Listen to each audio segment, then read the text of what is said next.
Fit-tmiem din il-ġimgħa ser tittella tmien edizzjoni tal-Beland Music Festival, avveniment li qed jiġi organizzat mis-Soċjetà Mużikali Beland, illi ser isir f'misraħ is-Suq iż-Żejtun bis-sehem ta' bosta artisti lokali u oħrajn ġodda. Dan l-avveniment sar parti mill-kalendarju kulturali ta' pajjiżna, fejn tul dawn it-tliet ijiem ser jieħdu sem kantanti u DJs rinomati f'Malta, fosthom Ira Losko, Owen Llewellyn, Klinsman, Tenixja, kif ukoll DJ Ruby. Il-qofol ta' dan il-festival mistenni jintlaħaq il-ħadd b'kunċert imtella mill-grupp ġdid Mana Tapu li mhux biss qed jiksbu suċċess lokali imma qed jagħmlu isem barra minn xtutna.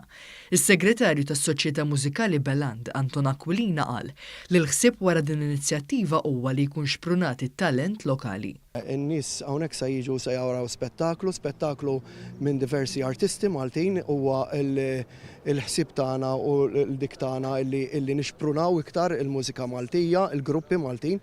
Matul l-attività, 6 bands lokali ġodda ser jikkompetu għal Beland Music Award.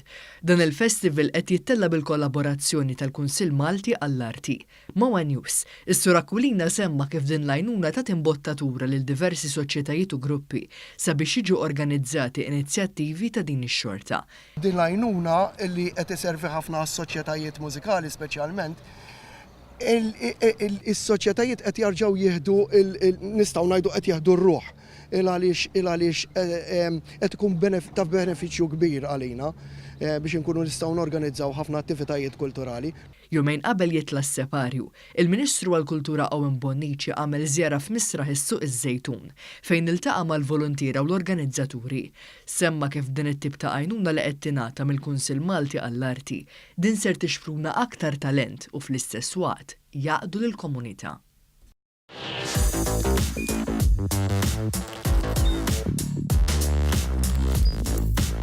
Idħol fuq one.com.mt u hemmhekk tista' tara l-programmi kollha li jxandru fuq One permezz ta' One Play.